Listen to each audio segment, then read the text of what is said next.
budding aspirants. இன்னைக்கு news பார்க்கலாம். First news, scheduled caste status only for Hindus, Buddhist, six top court.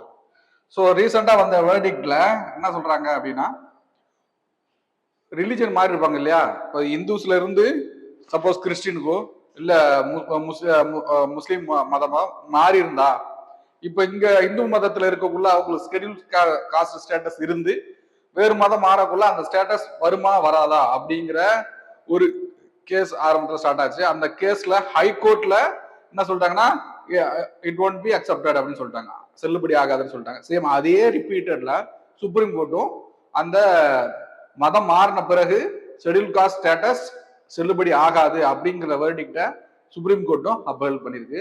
இதான் news. ஓகேவா? Immediate and complete loss of schedule caste status. Once அவங்க வந்து religion மாறிட்டாங்கன்னா schedule caste status வந்து loss ஆயிடும். So அப்படி அது சொல்ற கிளாஸ் எதுன்னா, class 3 of schedule caste order 1950. So இது ஏன் அப்படி ஆரம்பிச்சிச்சு அப்படின்னா, சிக்கிசம் ஆடட் இன் 1956. இப்போ ஒரு ஆரம்பத்துல இந்து மதத்துல மட்டும் வச்சிருந்தது, 1956ல சிக்கிசமையும் உள்ள ஆட் பண்றாங்க, புத்திசம் 1919ல ஆட் பண்றாங்க. ஸோ அதுல இருக்கிற மதத்துல சப்போஸ் மாறிட்டாங்க அப்படின்னா, இந்துஸ்ல இருந்து புத்திசத்துக்கோ, புத்திசம்ல இந்துல இருந்து சீக்கிசமுக்கோ மாறிட்டாங்கன்னா ஷெட்யூல் காஸ்ட் ஸ்டேட்டஸ் சரியா இருக்கும் அப்படின்ற மாதிரி ஸ்டேட்டஸ்ல வச்சிருந்தாங்க. பட் ஆனா அதை ஸ்கிராப் பண்ணிட்டாங்க. அதனால தான் நியூஸ். ரீகன்வர்ஷன். ஸோ ஒன்ஸ் ஒரு பர்சன் வந்து ஹிந்துல இருந்து புத்திசமுக்கு மாறி மறுபடியும் ரீகன்வெர்ட் மறுபடியும் இந்துசமுக்கு மாறுறாரு, ஸோ அவருக்கு இந்த ஷெட்யூல் காஸ்ட் ஸ்டேட்டஸ் அப்ளிகபிள் ஆகுமா அப்படின்னு கேட்டா ஆகும். ஆனா ரீகன்வர்ஷனுக்கு கரெக்டான ப்ரூஃப் சப்மிட் பண்ணணும். First proof of earlier caste. So first பேரண்டா இவர் இந்துயிசம்ல தான் இருந்தாரு அப்படிங்கிறதுக்கு proof. Second, credible reconversion evidence.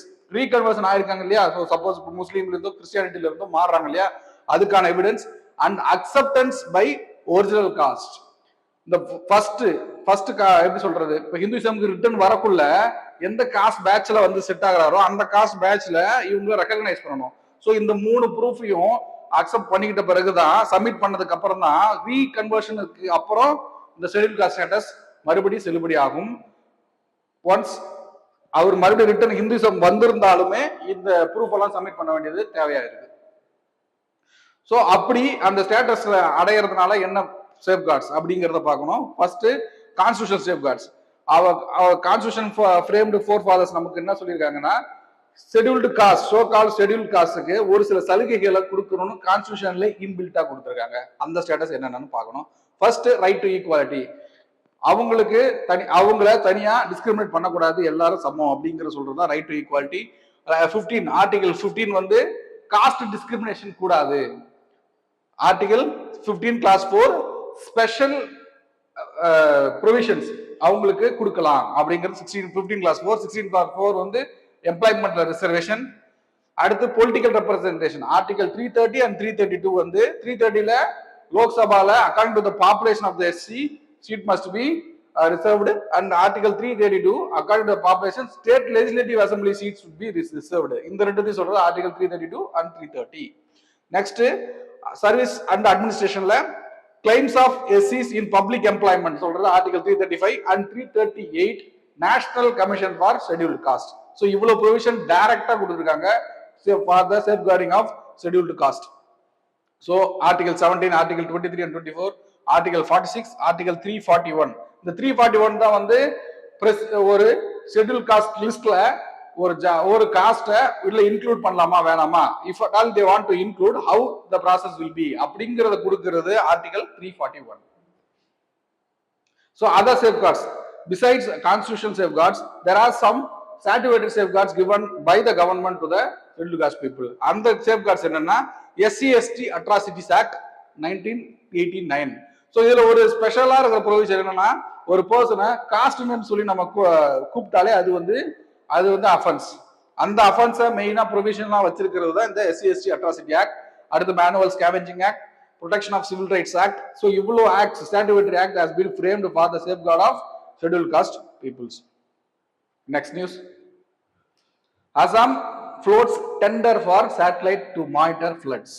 News என்ன அப்படின்னா, ஃபர்ஸ்ட் ஒரு ஸ்டேட் அந்த ஸ்டேட்டோட பவுண்டரியவும் அந்த ஸ்டேட்டோட நேச்சுரல் கலாமிட்டிஸை மானிட்டர் பண்றதுக்கும் சேட்டலைட் ஃபிக்ஸ் பண்ண போறாங்க. ரிகார்டிங் ஒன்லி ஒரே ஒரு ஸ்டேட்டுக்காக மட்டும் அந்த ஸ்டேட் மானிட்டர் லான்ச் பண்ண போறாங்க. அதுக்கான டெண்டர் ரிலீஸ் பண்ணிருக்காங்க. ஸோ இதான் நியூஸ். அந்த டெண்டர்ல கொடுக்கப்பட்ட ப்ரொவிஷன் ஏன் அந்த ஸ்டேட்டுக்கு மட்டும் சேட்டலைட் வியூவிங் சேட்டலைட் வந்து அவங்கள சர்வே பண்ண வேண்டிய அவசியம் ஏன் தேவைப்படுது அப்படிங்கிறது தான் பிலிம்ஸ் ஆங்கிள் பார்க்கணும்.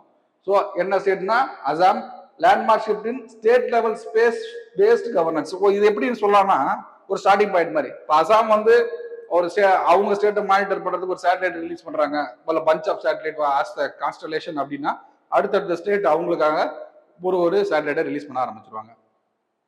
First technical specialities which mentioned in the tender at least 5 satellite. இதுதான் கான்ஸ்டலேஷன் சொல்லுவாங்க. At least 5 satellite. இப்போ ஒரு ஏரியாவை மானிட்டர் பண்ணணும் அப்படின்னா ஒரு சிங்கிள் சேட்டலைட்டால பண்ண முடியாது. மல்டிபிள் சேட்டலைட் இருந்து ஹைட்டு லென்த்து எல்லா இடத்தையுமே சரௌண்டிங்கா ஒரு 360 டிகிரில ஒரு மானிட்டர் பண்ணணும் அப்படின்னா மோர் தென் 1 சேட்டலைட் தேவை. அப்படி இந்த அசாம்ல 5 சேட்டலைட் பிக்ஸ் பண்றாங்க. 5 சேட்டலைட் யார் அந்த டெண்டர் எடுக்கிறாங்களோ 5 சேட்டலைட்டை பில்ட் பண்ணி லான்ச் பண்ணி அதை வந்து மானிட்டரும் பண்ணணும், அதை வந்து ஆப்ரேட்டும் பண்ணணும். எல்லாமே அந்த டெண்டர்ல அடங்கியது. ஓகேவா? Separate constellation not yet specified. ஓகேவா? Sensors synthetic aperture radar. So அதுல இருக்க ஒரு ஸ்பெஷல் என்ன அப்படின்னா அசாம் வந்து இந்த மான்சூன் சீசன்ல அதிகப்படியா மழை பெய்யற காலங்கள்ல ரொம்ப கிளவுடியா இருக்கும். ஸோ ஆர்டினரி சேட்டலைட்டால அதை வியூ பண்றது கொஞ்சம் கஷ்டம். அதனால ஒரு டெக்னிக்கல் இன்பில்ட் ஸ்பெஷல் ஒரு சேட்டலைட் ஃபிக்ஸ் பண்றாங்க டெக்னாலஜியோட. அது என்னன்னா சிந்தட்டிக் ஏபர்ச்சர் ரேடார். இது இன்பில்ட்டா கொடுத்தாக்கா it will penetrate through the clouds and other particles, dust particle in the atmosphere and view the correct aim point. ஓகேவா? இது எல்லாம் இன்பில்ட் ஆனதுதான் இப்ப இந்த tender. Core objective of Assam sat என்ன, ஏன் அந்த அசாமுக்கு மட்டும் தேவைப்படுது அப்படின்னா ஃபர்ஸ்ட் ஃப்ளட் மேனேஜ்மெண்ட். அசாம்ல ஒரு 2-3 மந்த்ஸ்க்கு என்ன ஆகும்னா ஃப்ளட்டிங், பிரம்மபுத்திரா ரிவர்னால ஃப்ளட்டிங் நிறைய நடக்கும். அந்த ஃப்ளட்டிங் நடக்கிறதுனால நிறைய வைல்ட் லைஃப் வந்து கேஷுவாலிட்டிஸ் ஏற்படுத்தும், ஹியூமன் கேஷுவாலிட்டிஸ் ஏற்படுத்தும், ப்ராப்பர்ட்டிஸ் கேஷுவாலிட்டி. இது எல்லாத்தையும் மானிட்டர் பண்றதுக்கு ஸோ அந்த ஸ்ட்ரீம் எப்படி இருக்கு, எந்த இடத்துல வந்து நம்ம டிசாஸ்டர் பேஸ் செட்டப் வைக்கணும், எந்த இடத்துல மேனேஜ்மெண்ட் பண்ணணும்ன்றத பாக்குறதுக்காக தான் அந்த ஃப்ளட் மேனேஜ்மெண்ட். அடுத்தது பார்டர் சர்வேலன்ஸ். ஸோ அசாமை சுத்தி பூட்டான் இருக்கு, வெஸ்ட் பெங்கால் பங்களாதேஷ் இருக்கு, இன்ட்ரூடர்ஸ் அங்க அதிகம். ஸோ அவங்கள மானிட்டர் பண்றதுக்கு ஆன்டி இன்ஃபில்ட்ரேஷன்ஸ் ரைட் அது சொல்லியிருக்கு. எக்ஸ்டெண்டட் மேண்டேட், ட்ரக் டிராஃபிக் அதிகமா இருக்கு. இது எல்லாத்துக்கும் அப்புறம் கஜிரங்கால இருந்து வைல்ட் லைஃப் வாட்சிங் இது எல்லாம் நடக்குது. இது எல்லாத்தையும் மானிட்டர் பண்றதுக்காக தான், இதெல்லாம் மானிட்டர் பண்றதுக்காக தான் அந்த சேட்டலைட். ஸோ இன்னும் இன்டெப்தா ஃப்ளட்டை பத்தி சொல்லணும் அப்படின்னா ஆனுவல் ஃப்ளட் கிரைசிஸ். ஒரு வருஷமும் ஜூன் டு செப்டம்பர்ல அதிகப்படியான ஃப்ளட்ஸ், நேச்சுரல் ஜியோகிராபிக்கல். இந்த ஃப்ளட் ஏன் அப்படின்னா அதுவும் ஏன் அசாம்ல அப்படின்னா பிரம்மபுத்திராவில இருந்து ஹிமாலயஸ்ல இருந்து பிரம்மபுத்திரா அப்படி ரைஸ் ஆகி இங்க வரக்குள்ள இந்த ஏரியாவில் அதோட ஸ்பீடு வந்து குறைஞ்சிரும், மலை மேல இருந்து கீழே இறங்குற ஸ்பீடு குறைஞ்சிரும். அதிகப்படியான சில்டேஷன் நடக்கும். சில்டேஷன் அதிகப்படியா நடந்தா என்னங்கன்னா ரிவர் கோர்ஸ் சேஞ்ச் ஆகும். ரிவர் கோர்ஸ் சேஞ்ச் ஆகி ஃப்ளட் இப்போ இன்னைக்கு இந்த இடத்துல வருது அப்படின்னா அடுத்த வருஷத்துல இந்த இடத்துல வருது. ஸோ இந்த மாதிரி course of the river changing due to high level of siltation. அதனால இங்க ஃப்ளட் மேனேஜ்மெண்ட்டுக்கு ரொம்ப குரூஷியல் எதுனா சேட்டலைட். அது மட்டும் இல்லாம ஹியூமன் இன்டியூஸ்டு அதிகப்படியா டிஃபாரஸ்டேஷன், வெட்லேண்ட் என்க்ரோச்மெண்ட், இந்த மாதிரி கன்ஸ்ட்ரக்ஷன் ஆக்டிவிட்டிஸ்லாம் நடக்கிறதும் ஒரு பெரிய ரீசன். கசிரங்கா ரொம்ப இம்பாக்ட் அதிகமா இருக்கிற இடம், அஃபெக்ட் ஆகிற இடம் கசிரங்கா. அதோட ஸ்பெஷல்னா ஒன்ஹார்ன் ரைனோசரஸ், ஒற்றை கொம்பு காண்டாமிருகம், எலிஃபண்ட், பைட்மி ஹாக், இதெல்லாம் வந்து அந்த கசிரங்கா நேஷனல் பார்க்ல இருக்கிற ஒரு species, vulnerables and endangered species. So இன்னொரு ரீசன், அடுத்த ரீசன் என்னன்னா ஸ்ட்ராட்டஜிக் பாயிண்ட். நான் சிலிகுரி காரிடார்னு ஒன்று சொல்லுவாங்க, chicken neck corridor, Siliguri corridor. இது பர்பஸா அந்த இதுதான் மெயின் பர்பஸ். இந்த ஃப்ளட்டிங் ஒரு பர்பஸ் இருந்தாலும் அதை விட ஒரு டாப் ப்ரையாரிட்டி இதுதான். ஏன் அப்படின்னா இங்க பங்களாதேஷ், வெஸ்ட் பெங்கால் இப்படி இருக்குன்னா பங்களாதேஷையும் நேபாளையும் கட் பண்ற மாதிரி ஒரு சின்ன இடம், அதோட இடத்தோட லென்த் ஒட்டுமொத்த லென்த் 22 கிலோமீட்டர்ஸ் தான். So if at all separatist group or any other government block the 22 kilometres area அப்படி பிளாக் பண்ணிட்டாங்க அப்படின்னா இங்க இருக்கிற அசாம், அருணாச்சல் பிரதேஷ், நாகாலாந்து, மிசோரம் இந்த மாதிரி நார்த் ஈஸ்ட் ஃபுல்லா வந்து டிட்டாச் ஆயிடும். ஸோ ரொம்ப குரூஷியல் இந்த இடம். ஸோ இப்போ அசாம மானிட்டர் பண்றதுக்கு சேட்டலைட்னா இந்த ஏரியாவையும் மானிட்டர் பண்ண முடியும். இது இன்னொரு முக்கியமான பாயிண்ட். இப்போ கொஸ்டின் இதுல எப்படி அரைஸ் ஆகும்னா Siliguri corridor or chicken neck காரிடார்னு சொல்லிட்டு பவுண்டரிஸ் கேட்க முடியும். பவுண்டரிஸ்ல ரெண்டு விதமா, ஒன்னு இந்தியன் ஸ்டேட் பவுண்டரிஸ், இன்னொன்னு என்னன்னா இன்டர்நேஷனல் கண்ட்ரிஸ் பவுண்டரிஸ்ல. அப்படி இன்டர்நேஷனல் பவுண்டரிஸ்ல நார்த்ல பூட்டான், வெஸ்ட்ல நேபாள், ஈஸ்ட்ல பங்களாதேஷ், இங்க இருக்கு பாருங்க ஈஸ்ட்ல பங்களாதேஷ், சவுத்ல எப்பயும் போல நம்மளோட வெஸ்ட் பெங்கால் கிராஸ் ஆகும். இதுதான் international boundaries around the Siliguri corridor. இதுல இந்தியன் ஸ்டேட்ஸை பத்தி கேட்கணும் அப்படின்னா இந்த சிலிகுரி காரிடார் அப்படிங்கிறது integrated part of West Bengal. Integrated part of West Bengal. அந்த காரிடாரை டச் பண்ற மாதிரி இந்தியன் ஸ்டேட் எதுவுமே இல்லை. இதுதான் கொஸ்டின். அந்த காரிடாரை டச் பண்ற மாதிரி இருக்காது. வெஸ்ட் பெங்கால டச் பண்ற மாதிரி இருக்கும், நேபாள டச் பண்ற மாதிரி பீகார் இருக்கும். ஆனா இந்த 22 கிலோமீட்டர்ஸ் இருக்கிற இந்த ஸ்ட்ரெச்சை இந்தியன் ஸ்டேட் எதுவுமே டச் பண்ணாது. ஓகேவா? இதுதான் கொஸ்டின்ல கேட்கறது வாய்ப்பு ஜாஸ்தி. Next news. China maps the ocean floor as it prepares for submarine warfare with US. Dongfang Hong 3, a deep search vessel, docks at Pierkudang, Shadang province in China. என்ன news அப்படின்னா இந்த வெசல் இருக்கு இல்லைங்களா, டாங்ஃபாங் ஹோங் 3 அப்படிங்கிறது ஒரு submarine vessel. இந்த vessel Pacific ocean ஃபுல்லா multiple times வந்து கிராஸ் ஆயிருக்கு. இதை வாட்ச் பண்ணது யூஎஸோட ரெவுட்டர்ஸ் அப்படிங்கிற ஒரு பத்திரிக்கை. அதை வாட்ச் பண்ணி அனௌன்ஸ் பண்ணிடுறாங்க. அத சைனா என்ன கிளைம் பண்றாங்கன்னா, we are exploring our ocean floor for natural, அங்க இருக்கிற நேச்சுரல் ரிசோர்ஸை எக்ஸ்ப்ளோர் பண்றதுக்காக நாங்க பண்றோம்னு அனௌன்ஸ் பண்றாங்க. ஆனா நேவல் ஆபீசர்ஸ் இருக்காங்க இல்லையா, ஒரு எக்ஸ்பீரியன்ஸ் நேவல் ஆபீசர்ஸ் என்ன சொல்றாங்கன்னா, they examining the Pacific area to attack US அப்படின்னு சொல்றாங்க. ஸோ ஏற்கனவே மிடில் ஈஸ்ட்ல பிரச்சனை நடந்திருக்கு.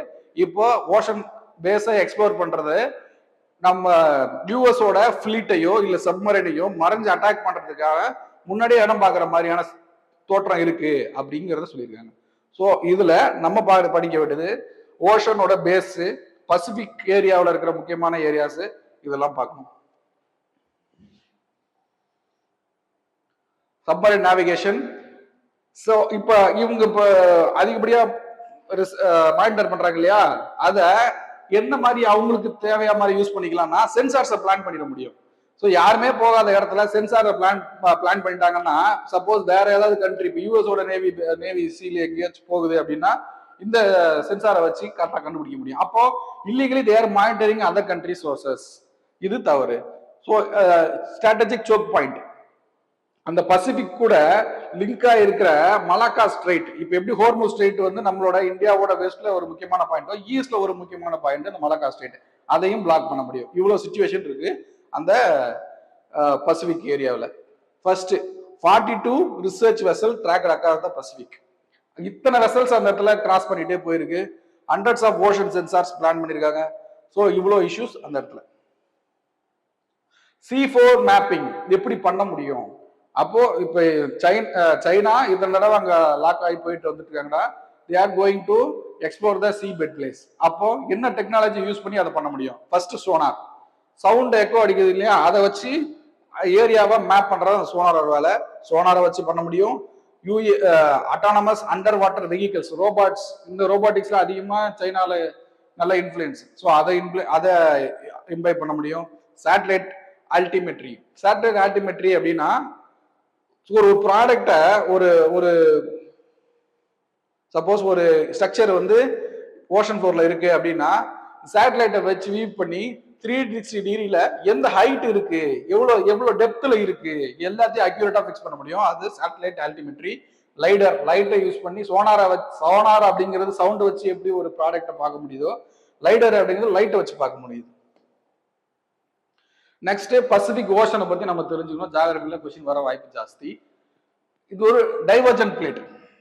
பசிபிக்ல இருக்கிற பிளேட் வந்து டைவர்ஜென்ட் பிளேட்னா இந்த டயக்ராம் உங்க மைண்ட்ல வந்துச்சுன்னா ஓரளவுக்கு புரிஞ்சுக்க முடியும். Divergent plate.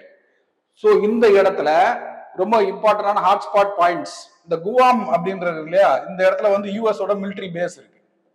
US military base இருக்கு.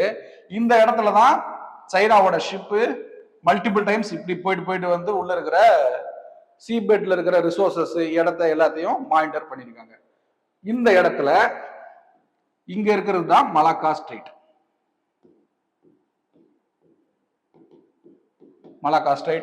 அது இல்லாம ஜப்பான், இங்க இருக்கிற டைவான், இந்த எல்லாமே செக்யூரிட்டியா ரிஸ்க்ல இருக்கிற ஏரியா. இந்த ஏரியாவை மானிட்டர் பண்ணிட்டு இருக்காங்க.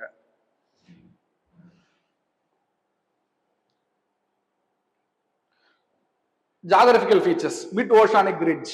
அந்த டைவர்ஜென்ட் பிளேட் வெளியே வருது, டைவர்ஜ் ஆகுது, ஒரு பிளேட் டெக்டானிக்ஸ்ல ஒரு பிளேட்ல இருந்து ஒரு பிளேட் விலகுது அப்படின்னா மிட் ஓஷானிக் ரிட்ஜ் அந்த இடத்துல ஃபார்ம் ஆகும். அங்கிருந்து வல்கனோஸ் வெளியே வந்து சாலிடிஃபை ஆகி புதுசா லேண்ட் ஃபார்ம் ஆகும் ஃபர்ஸ்ட். அடுத்து டீப் சீ ட்ரென்ச்சஸ், ரொம்ப ஆழமான இடம். லேண்ட்ஸ்கேப்ல ரொம்ப ஹைட்டான இடம் மவுண்டைன் சொல்றோமோ, சி ஃப்ளோர்ல ரொம்ப ஆழமான இடத்த ட்ரென்ச்சஸ் சொல்லுவாங்க. அதுல எர்த்ல இருக்கிற ரொம்ப ஆழமான ட்ரென்ச் மரீனா ட்ரென்ச், அந்த ட்ரென்ச் இருக்கிற இடம் பசிபிக் தான். அடுத்து அபிசியல் பிளேன் அப்படின்னா ஓஷன் ஃப்ளோர்ல ரொம்ப ஃபெர்டைல் இடம் தான் அந்த அபிசியல் பிளேன் சொல்லுவாங்க. அந்த அபிசியல் பிளேன் வந்து பசிபிக் ஓஷன்ல கம்மி. ஏன்னா அங்க பிளேட்